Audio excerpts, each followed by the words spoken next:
ओम नमो भगवते वासुदेवाय। भागवत पुराण द्वितीय स्कंध 10वां अध्याय। भागवत के 10 लक्षण।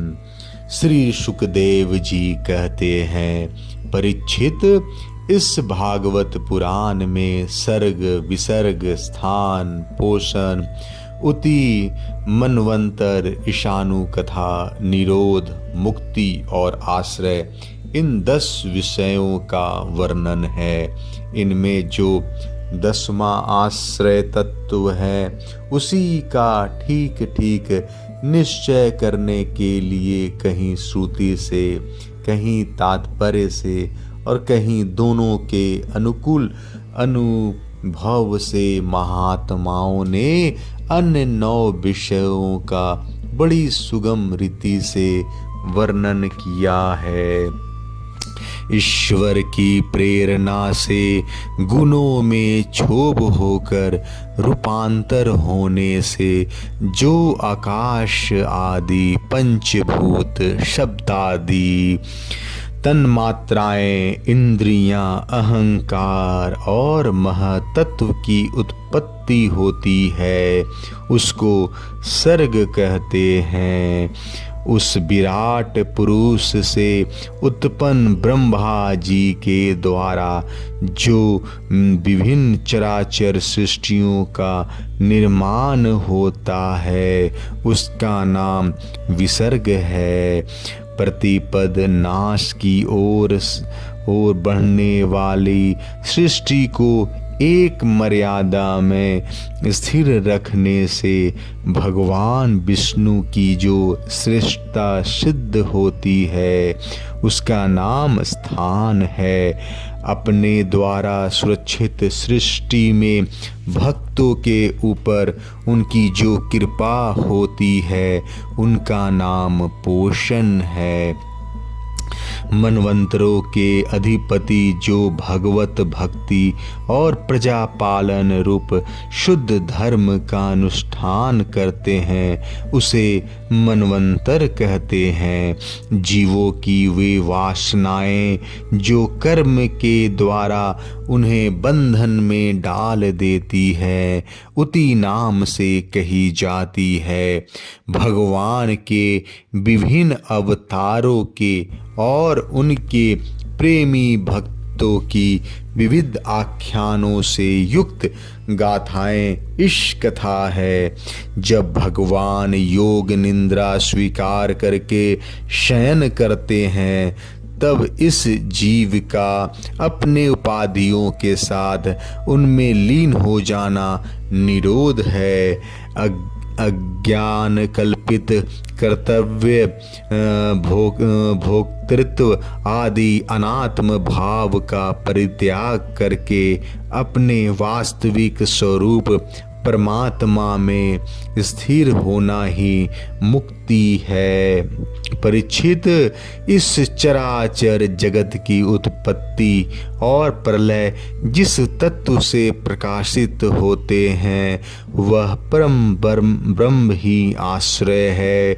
शास्त्रों में उसी को परमात्मा कहा गया है जो नेत्र आदि इंद्रियों का अभिमानी दृष्टा जीव है।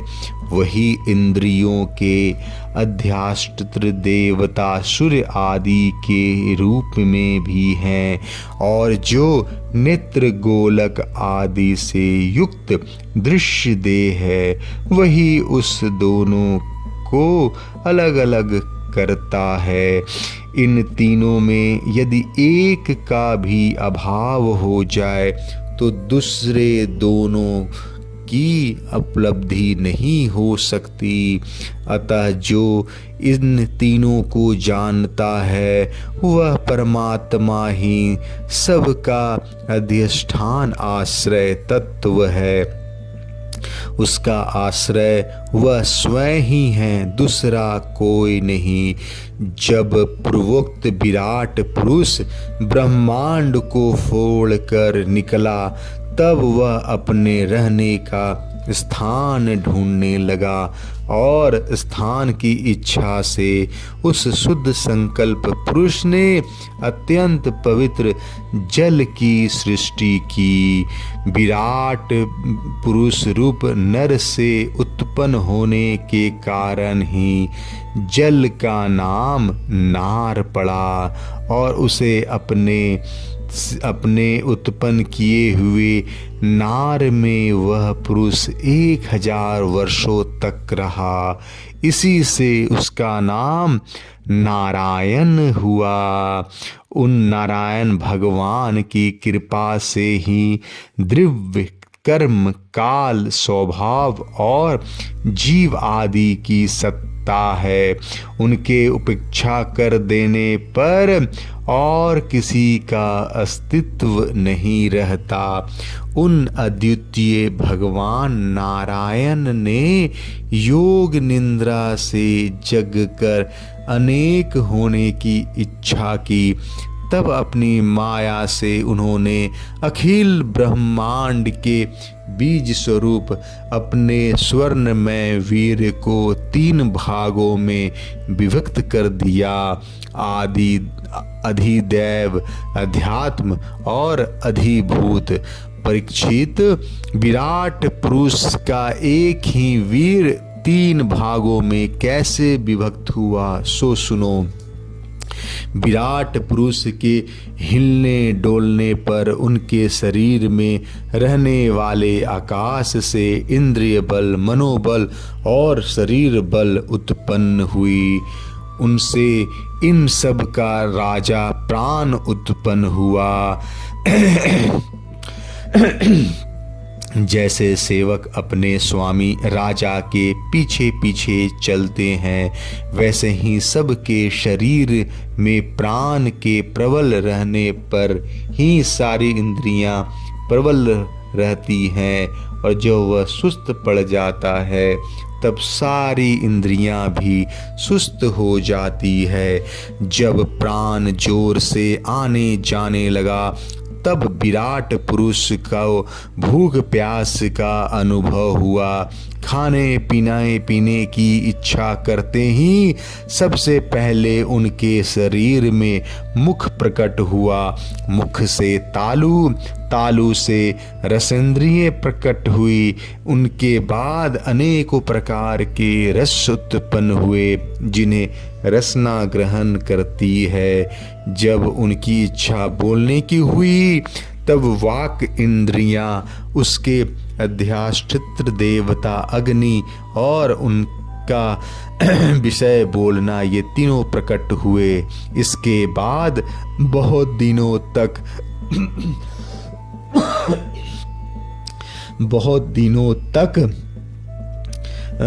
उस जल में ही वे रुके रहे। श्वास वेग से नासिका छिद्र प्रकट हो गए।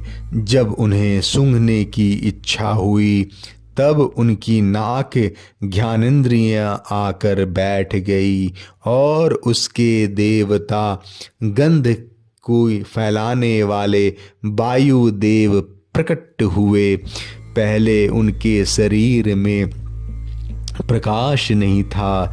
फिर जब उन्हें अपने को तथा दूसरे वस्तुओं की देखने की इच्छा हुई तब नेत्रों के छिद्र, उनके अधिष्ठात्र सूर्य और नेत्रेंद्रियां प्रकट हो गई।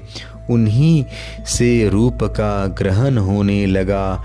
जब वेद रूप ऋषि विराट पुरुष को स्तुतियों के द्वारा जगाने लगे तब उन्हें सुनने की इच्छा हुई। उस समय कान, उनकी अधिष्ठात्र देवता, दिशाएं और श्रोतेंद्रियां प्रकट हुई। इसी से शब्द सुनाई पड़ता है। जब उन्होंने वस्तुओं की कोमलता, कठिनता, हल्कापन, भारीपन, उष्णता और शीतलता आदि जाननी चाहिए तब उनके शरीर में चर्म प्रकट हुआ। पृथ्वी में से जैसे वृक्ष निकल आते हैं, उसी प्रकार उस चर्म में रोएं पैदा हुए और उसके भीतर बाहर रहने वाले वायु भी प्रकट हो गया। स्पर्श ग्रहण करने वाली त्वचा इंद्रियां भी साथ ही साथ शरीर में चारों ओर लिपट गई और उससे उन्हें स्पर्श का अनुभव होने लगा। जब उन्हें अनेकों प्रकार के कर्म करने की इच्छा हुई, तब उनके हाथ उग आए। उन हाथों में ग्रहण करने की शक्ति, हस्तेंद्रियां तथा उनके आदि देवता इंद्र प्रकट हुए और दोनों के आश्रय से होने वाले ग्रहण रूप कर्म भी प्रकट हो गया। जब उन्हें अभिष्ट स्थान पर जाने की इच्छा हुई, तब उनके शरीर में पैर उग आए। चरणों के साथ ही चरण इंद्रियां के अध्याष्ठा रूप में वहाँ स्वयं यज्ञ पुरुष भगवान विष्णु स्थित हो गए और उन्हीं में चलना रूप कर्म प्रकट हुआ। मनुष्य इस चरणेंद्रियों से चलकर यज्ञ सामग्री एकत्र करते हैं। संतान, रति और स्वर्ग भोग की कामना होने पर विराट पुरुष के शरीर में लिंग की उत्पत्ति हुई। उससे उपेंद्रियां और प्रजापति देवता तथा इन दोनों के आश्रय रहने वाले काम सुख का आविर्भाव हुआ। जब उन्हें मल त्याग की इच्छा हुई, तब गुदा द्वार प्रकट हुआ। तत्पश्चात उसमें पायु इंद्रियां और मित्र देवता उत्पन्न हुए। इन दोनों के द्वारा मल त्याग की क्रिया संपन्न होती है। अपान मार्ग द्वारा एक शरीर से दूसरे शरीर में जाने की इच्छा होने पर नाभि द्वार प्रकट हुए। उससे अपान और मृत्यु देवता प्रकट हुए और इन दोनों के आश्रय से ही प्राण और अपान का बिछो यानी मृत्यु होती है। जब विराट पुरुष को अन्न जल ग्रहण करने की इच्छा हुई, तब कोख, आंतें और नाड़ियां उत्पन्न हुई। साथ ही कुक्षी के देवता समुद्र, नाड़ियों के देवता नदियां एवं तुष्टि और पुष्टि, ये दोनों उनके आश्रित विषय उत्पन्न हुए। जब उन्होंने अपनी माया पर विचार करना चाहा, तब हृदय की उत्पत्ति हुई। उससे मनः रूप इंद्रियां और मन से उसका देवता चंद्रमा और तथा विषय कामना और संकल्प प्रकट हुए। विराट पुरुष के शरीर में पृथ्वी, जल और तेज से 7 धातुएं प्रकट हुई। त्वचा, चर्म, मांस, रुधिर, मेद, मज्जा और अस्थि। इस प्रकार आकाश, जल और वायु से प्राणों की उत्पत्ति हुई। श्रोतादि सब इंद्रियां शब्दादि विषयों को ग्रहण करने वाली है। वे विषय अहंकार से उत्पन्न हुए हैं। मन सब विकारों का उत्पत्ति स्थान है और बुद्धि समस्त पदार्थों का बोध कराने वाली है। मैंने भगवान के इन स्थूल रूप का वर्णन तुम्हें सुनाया है। यह बाहर की ओर से पृथ्वी, जल, तेज, वायु, आकाश, अहंकार, महतत्व और प्रकृति, इन 8 आवरणों से घिरा हुआ है। इससे परे भगवान के अत्यंत सूक्ष्म रूप है। वह अव्यक्त, निर्विशेष, आदि, मध्य और अंत में रहित एवं नित्य नित्य हैं। वाणी और मन की वहाँ तक पहुँच नहीं है। मैंने तुम्हें भगवान के स्थूल और सूक्ष्म, व्यक्त और अव्यक्त जिन दो रूपों को वर्णन सुनाया है, ये दोनों ही भगवान की माया के द्वारा रचित है। इसलिए विद्वान पुरुष इन दोनों को ही स्वीकार नहीं करते। वास्तव में भगवान निष्क्रिय हैं। अपनी शक्ति से ही वे सक्रिय बनते हैं। फिर तो वे ब्रह्मा का या विराट रूप धारण करके वाच्य और वाचक शब्द और उसके अर्थ के रूप में प्रकट होते हैं और अनेकों नाम, रूप और क्रियाएं स्वीकार करते हैं। प्रजापरिचित, प्रजापति, मनु, देवता, ऋषि, पितर, सिद्ध, चारण, गंधर्व, विद्याधर, असुर, यक्ष, किन्नर, अप्सराएं, नाग, सर्प, किम पुरुष, उरग, मातृकाएं, राक्षस, पिशाच, प्रेत, भूत, विनायक, कुष्मांड, उन्माद, वेताल, यातुधान, ग्रह, पक्षी, मृग, पशु, वृक्ष, पर्वत, सरीसृप इत्यादि जितने भी संसार में नाम रूप है वह भगवान ही है। संसार में चर और अचर भेद से दो प्रकार के तथा जरायुज, अंडज, स्वदेज और उद्विज भेदों से चार प्रकार के जितने भी जलचर, थलचर तथा आकाशचर प्राणी हैं, सब के सब शुभ, अशुभ और मिश्रित कर्मों के तदनुरूप फल है। सत्व की प्रधानता से देवता, रजोगुण की प्रधानता से मनुष्य और तमोगुण की प्रधानता से नारकीय योनियां मिलती हैं। इन गुणों को भी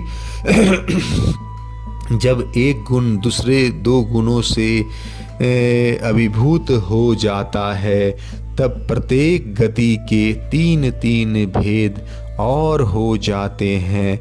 वे भगवान जगत के धारण पोषण के लिए धर्म में विष्णु रूप स्वीकार करके देवता, मनुष्य और पशु पक्षी आदि रूपों में अवतार लेते हैं तथा विश्व का पालन पोषण करते हैं। प्रलय के समय आने पर वे ही भगवान अपने बनाए हुए इस विश्व को कालग्नि स्वरूप रुद्र का रूप धारण ग्रहण करके अपने में ही वैसे ही लीन कर लेते हैं जैसे वायु मेघमाला को। परीक्षित महात्माओं ने अचिंत्यश्वर भगवान का इस प्रकार वर्णन किया है, परंतु तत्वज्ञानी पुरुषों को केवल इस सृष्टि पालन और प्रलय करने वाले रूप में ही उनका दर्शन नहीं करना चाहिए, क्योंकि वे तो इससे परे हैं। सृष्टि की रचना आदि कर्मों का निरूपण करके वे पूर्ण परमात्मा से कर्म तथा कर्तापन का संबंध नहीं जोड़ा गया है। वह तो माया से आरोपित होने के कारण कर्तव्य का निषेध करने के लिए ही है। यह मैंने ब्रह्मा जी के महाकल्प का अवान्तर कल्पों के साथ वर्णन किया है। सब कल्पों में सृष्टि कर्म एक सा ही है। अंतर है तो केवल इतना कि महाकल्प के प्रारंभ में प्रकृति से क्रमशः महतत्व आदि की उत्पत्ति होती है और कल्पों के प्रारंभ के में प्राकृत सृष्टि तो ज्यों की त्यों रहती है। चराचर प्राणियों की वैकृत सृष्टि नवीन रूप से होती है। परीक्षित, काल का परिमाण कल्प और उसके अंतर्गत मनवंतरों का ग्रहण आगे चलकर करेंगे। अब तुम पाद्वकल्प का वर्णन सावधान होकर सुनो। शौनक जी ने पूछा, सूत जी, आपने हम लोगों से कहा था कि भगवान के परम भक्त विदुर जी ने अपने अति दुस्तज कुटुंबियों को भी छोड़कर पृथ्वी के विभिन्न तीर्थों में विचरण किया था। उस यात्रा में मैत्रेय ऋषि के साथ आध्यात्म के संबंध में उनकी बातचीत कहाँ हुई तथा मैत्रेय जी ने उनके प्रश्न करने पर किस तत्व का उपदेश किया। सूत जी, आपका स्वभाव बड़ा सौम्य है। आप विदुर जी का वह चरित्र हमें सुनाइए। उन्होंने अपने भाई बंधुओं को क्यों छोड़ा और फिर उनके पास क्यों लौट आए। सूत जी ने कहा, शौनकादि ऋषियों, राजा परीक्षित ने भी यही बात पूछी थी। उनके प्रश्नों के उत्तर में श्री सुखदेव जी महाराज ने जो कुछ कहा था वही मैं आप लोग से कहता हूँ, सावधान होकर सुनिए। जय श्री कृष्ण। इति द्वितीय स्कंध समाप्त। हरि ओम तत्सत।